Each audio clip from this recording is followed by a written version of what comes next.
Senior anchor person Munif Farooq साहब ने हमें ज्वाइन किया है। मुनीफ साहब, आज की प्रेसर आपने भी यकीनन सुनी होगी, बड़ी अहम प्रेसर इसको समझा जा रहा है क्योंकि अहम मैसेज कन्वे किया गया है। इसमें यह भी बताया गया है कि फ़ौज ने रिवायत के मुताबिक खुद एहतसाबी का अमल भी कर लिया है, साथ ही साथ कुछ ऐसे अफसरान हैं जिनको बर्खास्त भी किया गया है। ओवरऑल किस तरह से देखते हैं?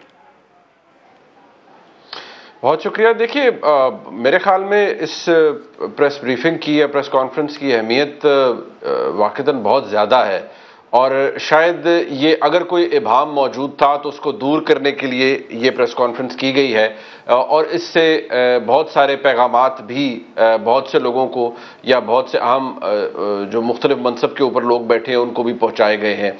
सबसे बड़ी बात ये कि फ़ौज ने अपने अंदर जो लोग मौजूद थे जो इस मज़मूम वाक़े के अंदर बिल वास्ता या बिला वास्ता तौर पर मुलव्विस थे, अगर उनके चाहे वो किसी नाअहली की वजह से या इस पूरे मामले के अंदर उन्होंने किसी भी तरह डायरेक्टली या इनडायरेक्टली करॉबरेट किया है या उनके ख़ानदान में से कोई ऐसे लोग इन्वॉल्व हैं, तो किसी को बख्शा नहीं जा रहा। तमाम लोगों के खिलाफ तादीबी कार्रवाई की जा रही है।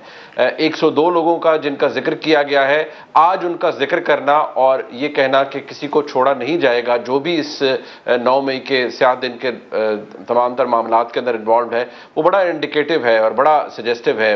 ये बुनियादी बात है और मेरे ख्याल में इसका होना बहुत ज़रूरी था। बहुत अच्छी बात है अगर ये इदराक अब हमें हो रहा है कि जो 9 मई को हुआ वो रियासत पर हमला है। बहसीत पाकिस्तानी मैं तो पहले भी अर्ज़ कर चुका हूँ, मैं दोबारा भी कहूँगा, मेरे लिए तो रियासत पर हमला इससे बहुत पहले हो चुका था। 2014 में भी हुआ, 2016 में भी हुआ, वो भी मेरी ही सरकारी अमलाक और मेरी रियासत पर हुआ था। अगर हमें उस वक्त ख्याल आ जाता तो आज हम यहाँ तक ना पहुँचते, लेकिन चले आज हमें इस बात का ख्याल आ चुका है तो यकीनी तौर पर एक प्रेसिडेंट जरूर सेट होना चाहिए कि जो लोग भी इसके अंदर मुलव्विस हैं उनके खिलाफ मुकम्मल तौर पर कानून के मुताबिक कार्रवाई होनी चाहिए। जो ज्यादा मसला है वो पाकिस्तान तहरीक इंसाफ के लिए है या ख़ास तौर पर उनके चेयरमैन के लिए है, जिनके हवाले से टाइम एंड अगेन सवालात भी किए गए हैं। और जो आज तासुर जहन में आ रहा है वो यही आ रहा है कि किसी को इस मामले में स्पेयर नहीं किया जाएगा। इसकी अहमियत अपनी जगह है, लेकिन पाकिस्तान के सियासी फैब्रिक के ऊपर इसके बहुत दूरस्थ नताइज होंगे।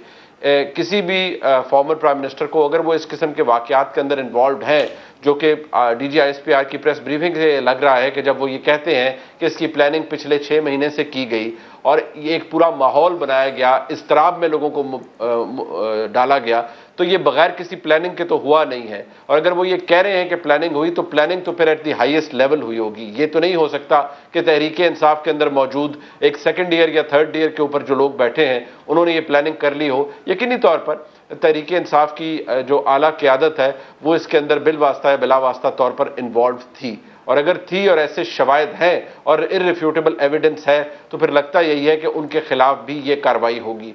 जो सिग्नलिंग करने की कोशिश की गई आज ऑनरेबल चीफ जस्टिस की जानिब से, जो सवालात किए गए या जो ऑब्जर्वेशंस दी गई, शायद उनको भी कोई खातिर में नहीं लाएगा। और मुझे लगता यह है कि अगर फैसला कल कोई भी आ जाए मिलिट्री कोर्ट्स के हवाले से, सिविलियंस के ट्रायल्स के हवाले से, तो रियासत ने शायद ये फैसला कर लिया है कि उसको डिसरिगार्ड कर लिया जाएगा और उस पर अमल दरामद नहीं होगा। कम से कम आज की इस प्रेस ब्रीफिंग के बाद तो मुझे यही लग रहा है। मुनीफ फारूक साहब, आज की प्रेस कॉन्फ्रेंस में जनरल साहब ने यह भी बताया कि लेफ्टिनेंट जनरल समेत 3 अफसरान को नौकरी से बर्खास्त कर दिया गया। 3 मेजर जनरल्स का उन्होंने जिक्र किया।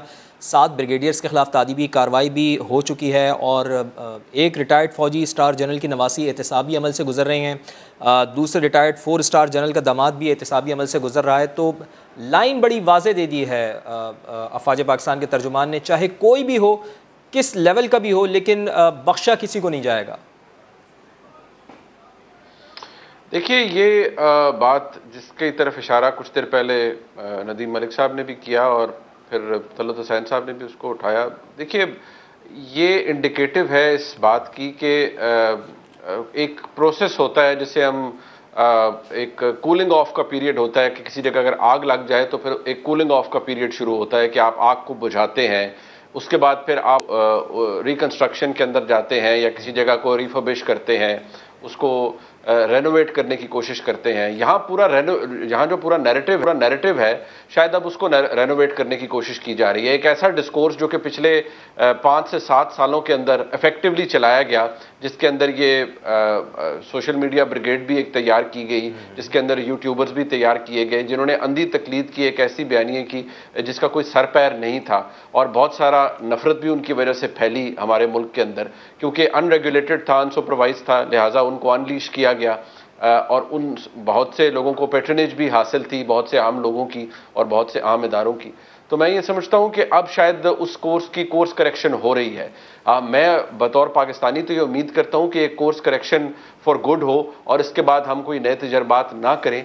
लेकिन जो बातें अभी कही गई हैं, उनमें से एक फैमिली को तो मैं ज़ाती तौर पर जानता हूं, जिन साबिक 4 स्टार जनरल की बात की जा रही है, जिनके दामाद को वो भी ज़ेरे हिरासत है, मैं उनको ज़ाती तौर पर जानता हूं। वो फैमिली इस वक्त बड़े इस्तराब में है, लेकिन मुझे ये भी पता है कि यकीनी तौर पर उन्होंने सबने कोशिश की होगी कि किसी तरह से कोई रिप्रीव मिल जाए, अभी भी कोशिश कर रहे होंगे। लेकिन इस मामले में इस हद तक ज़ीरो टॉलरेंस है कि कोई किसी की बात नहीं सुन रहा, और बहुत सी फैमिलीज़ हैं जो कि इस वक्त मसाइल का शिकार है। लेकिन इस वक्त जो एक फैसला इंस्टीट्यूशनली फौज ने लिया है कि अगर आज हम ये प्रेसिडेंट सेट नहीं करेंगे और अगर आज हम चेरी पिकिंग शुरू कर देंगे कि इसको माफ़ कर दो, इसको रख लो, इसकी सिफारिश नहीं है, या इसको सजा ना दो, इसकी सिफारिश है, तो फिर ये काम कभी दुरुस्त हो नहीं पाएगा।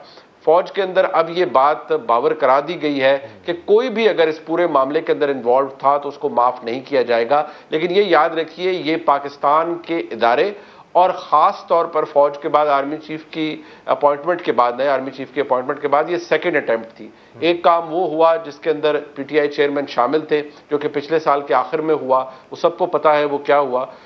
उसके बाद फिर ये सेकेंड अटैम्प्ट थी जो अब हुई है, जिसकी मैनिफेस्टेशन हमारे सामने आई है। लिहाजा ये एक बहुत बड़ी, इसे आप क्या कह सकते हैं, एक बहुत बड़ा प्लॉट था, एक बहुत बड़ी साजिश थी।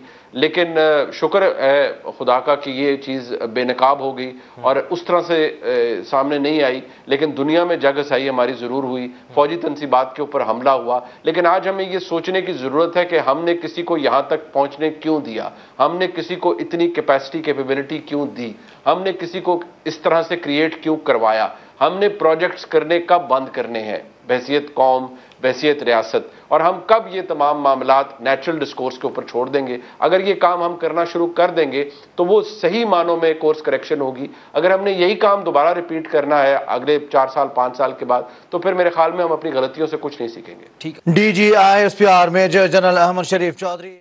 DGISPR major general Ahmed Sharif की न्यूज़ कॉन्फ्रेंस। उनका ये कहना था कि लेफ्टिनेंट जनरल समेत 3 अफसरान को नौकरी से बर्खास्त कर दिया गया। 3 मेजर जनरल्स और 7 ब्रिगेडियर्स के खिलाफ तादीबी कार्रवाई हो चुकी। एक रिटायर्ड 4 स्टार जनरल की नवासी एहतसाबी अमल से गुजर रही है। साथ ही साथ DGISPR का ये भी कहना था कि दूसरे रिटायर्ड 4 स्टार जनरल का दामाद भी एहतसाबी अमल से गुजर रहा है। GHQ, जिना हाउस, फौजी तनसीबात की सिक्योरिटी बरकरार रखने में नाकामी पर कार्रवाई की गई है। DGISPR कर रहे थे प्रेस कॉन्फ्रेंस, और इस प्रेस कॉन्फ्रेंस में उनका ये कहना था कि पहले से कायम फौजी अदालतों में 102 शरपसंदों का ट्रायल किया जा रहा है। मुल्क में 17 स्टैंडिंग कोर्ट्स काम कर रही हैं। सिविल कोर्ट्स ने 102 शरपसंदों का केस मिलिट्री कोर्ट मुंतकिल कर दिया। तर्जुमान पाक फौज ये कहते हैं कि मुल्जिमान सिविल वकील करने और हाई कोर्ट, सुप्रीम कोर्ट में अपील दायर कर सकेंगे। DGISPR का यह भी कहना था कि 9 मई वाकयात एजेंसीज ने किराए या बयानिया जहरीली सोच की अक्कासी करता है। 9 मई से पहले लोगों की फौज और फौजी क़यादत के खिलाफ जहन साजी की गई। गिरफ्तारी के चंद घंटों में 200 से जायद मकामात पर फौजी तनसीबात पर हमले किए गए। तर्जुमान पाक फौज ने यह सवाल किया कि मैं आपसे सवाल करता हूँ कि क्या फौज ने अपने एजेंट पहले से फैलाए हुए